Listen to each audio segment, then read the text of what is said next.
Fala pessoal, tudo bem com vocês? Espero que esteja tudo ótimo. Vamos voltar para os nossos estudos sobre direito processual penal, advocacia criminal. Hoje vamos nos aprofundar especificamente nas medidas cautelares alternativas à prisão preventiva. Aquele texto que está contigo no artigo 319 do CPP. Nós já fizemos uma introdução, tem um vídeo anterior de algumas semanas atrás, onde nós tratamos da parte geral dessas medidas e hoje nós vamos passar a tratar especificamente de cada uma delas. Eu peço licença a vocês para começar com a leitura do artigo. O artigo 319, caput, diz: são medidas cautelares diversas da prisão. Dois pontos. Inciso 1º, comparecimento periódico em juízo, no prazo e nas condições fixadas pelo juiz, para informar e justificar atividades. Bom, essa é uma das mais usadas no dia a dia forense. O juiz, ao invés de decretar a prisão preventiva, ou então ele já tem uma prisão preventiva decretada, ele concede a liberdade, convertendo essa prisão preventiva na aplicação dessa medida cautelar alternativa, que se estabelece como o réu deve ir ao fórum uma vez por semana, ou uma vez a cada 15 dias, ou uma vez a cada 30 dias, nunca passando de 30 dias, tá? O juiz vai decidir esse lapso temporal de acordo com a sensibilidade dele. O réu vai ao fórum, vai comparecer ao cartório onde a ação penal tramita e ele vai poder ali assinar um termo de comparecimento com o compromisso de que ele não está se envolvendo em nenhuma atividade criminosa. E percebam que o texto ainda diz que ele presta esclarecimento sobre o que ele está fazendo na vida dele, para informar e justificar suas atividades, tá? Aqui no final da redação do inciso 1º.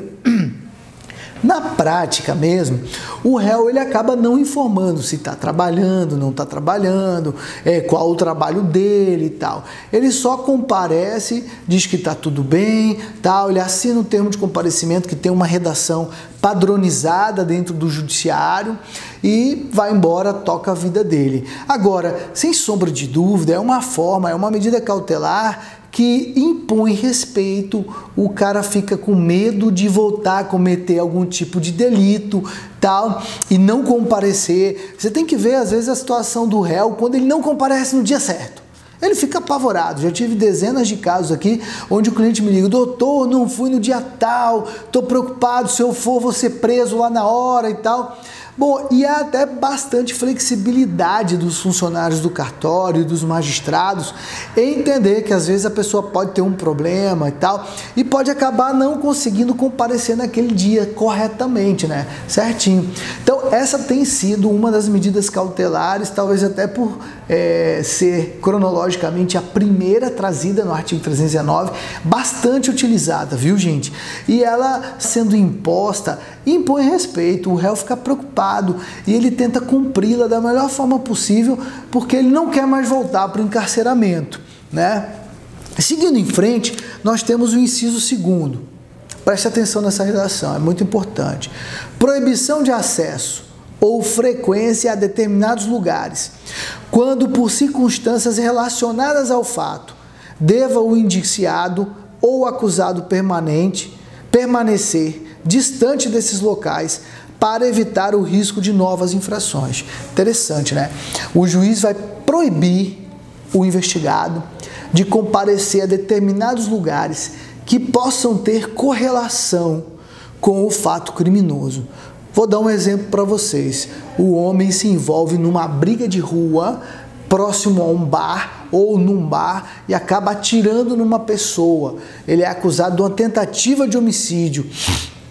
O juiz, ao invés de prendê-lo, opta por aplicar 2, 3 medidas alternativas. E uma delas é proibi-lo de frequentar bares ou boates, casas noturnas. É bem coerente, percebam, porque o fato criminoso envolvendo ele, que está em apuração, ele é um fato que envolveu um ambiente de casa noturna, de promiscuidade, de bebida, de dança, de azaração e tal, e que acabou terminando de forma trágica, num fato criminoso, numa tentativa de homicídio, às vezes num homicídio.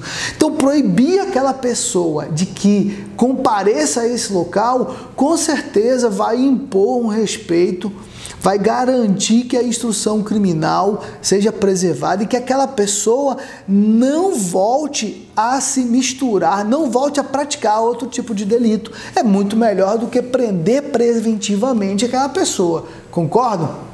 Então, essa redação do artigo 2º é muito bacana, muito importante para o bom funcionamento da justiça criminal.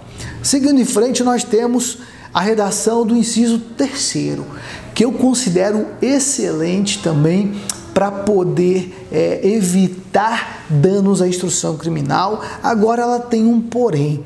Na minha cabeça, ela acaba por violar o seu direito de defesa. Vejam só. Proibição de manter contato com pessoa determinada quando por circunstâncias relacionadas ao fato deva o indiciado ou acusado dela permanecer distante. Percebam, se essa pessoa determinada for a vítima, a suposta vítima, for uma autoridade, for alguém que está relacionado com a investigação de forma que ela possa sofrer uma ameaça, ela possa se sentir coagida, eu até concordo com a redação e com a implementação desse artigo, desse inciso, desse texto legal. Agora, se a pessoa for um corréu, como é que fica? Os réus, eles são impedidos de conversar entre si para poderem programar entre eles, criar entre eles linhas de defesa inteligentes? Na minha cabeça, na minha visão de advogado de defesa, esse tipo de comportamento viola o direito de ampla defesa e de contraditório. Tudo bem, ele não proíbe que os advogados se comuniquem entre si, mas qual seria o problema dos réus se comunicarem? O réu, ele não tem compromisso de dizer a verdade. O réu tem compromisso de se defender, de tentar provar que é inocente ou ainda de tentar provar que não pode ser condenado com aquelas provas produzidas pelo parquê, pelo Ministério Público. Se as provas do Ministério Público não produzirem a certeza, o réu não pode ser condenado. Concordam comigo? Então, eu acho que os juízes, na hora que forem aplicar a proibição de conversa entre os réus, eles têm que prestar atenção, porque eu enxergo que ocorre uma violação ao direito de defesa. Tá? Vamos em frente. Inciso 4.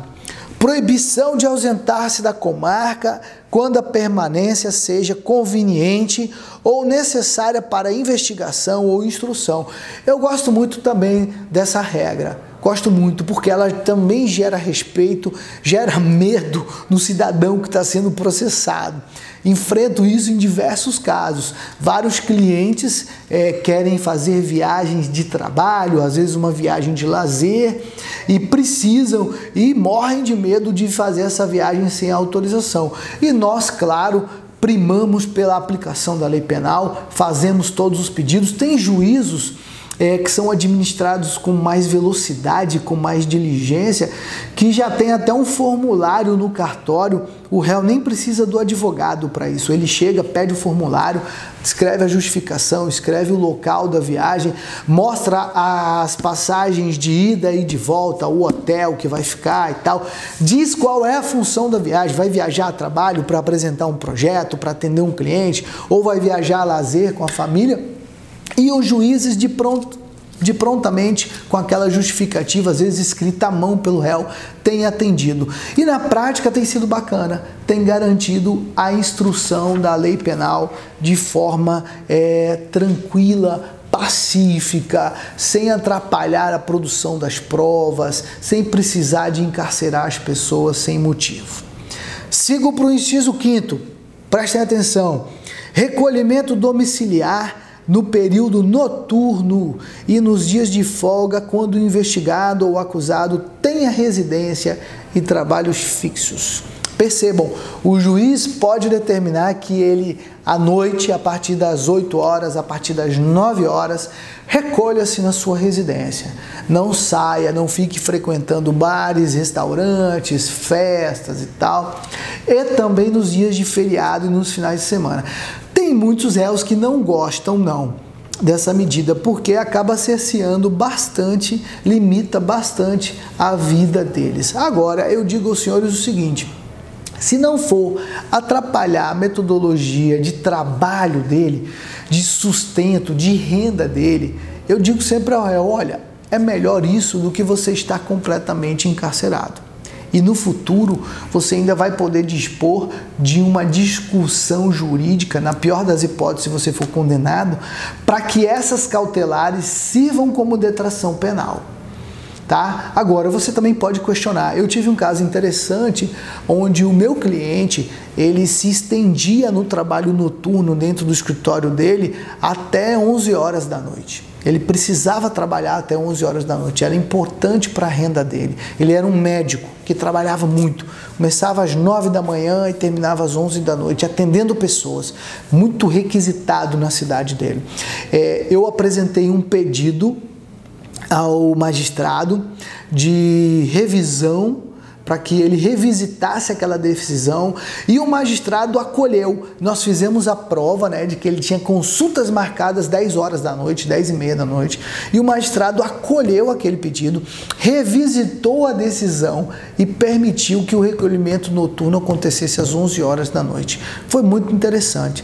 Então, percebam ainda também que essa medida ela só pode ser decretada, ela só pode ser concedida se houver a alternativa de o acusado ter residência física e ter trabalho fixo. Então diz, perceba o texto no final: e nos dias de folga, quando o investigado ou o acusado tenha residência e trabalho fixo. Então é uma condicionante, para que ela seja decretada. Vamos para o inciso 6. Suspensão do exercício da função pública ou de atividade de natureza econômica ou financeira, quando houver justo receio de sua utilização para a prática de infrações penais. Bacana, né? Isso deve ser muito aplicado para servidores públicos, que, por exemplo, um servidor que trabalha numa comissão de licitação e surge a notícia de que ele está envolvido com atos de corrupção. Afastar esse servidor da comissão de licitação é muito melhor, é muito mais humano do que prendê-lo preventivamente. E ainda, se puder aplicar essa medida, ela conjugada com outras medidas, como aquela que nós vimos do comparecimento periódico à justiça, tal, vai produzir o efeito de garantir a instrução criminal sem precisar prender. Também gosto muito dessa regra alternativa à prisão preventiva. Bom, meus amigos, nós ainda temos mais 3 incisos e um parágrafo. Eu quero pedir licença para vocês para encerrar esse vídeo aqui, senão ele vai ficar muito extenso, e na sequência vamos gravar um vídeo tratando sobre a continuidade do 319. Espero que vocês tenham gostado. Quem ainda não está inscrito no canal, se inscreve, dá um like, curte o vídeo para que ele seja mais divulgado nas redes sociais. Um forte abraço para todos.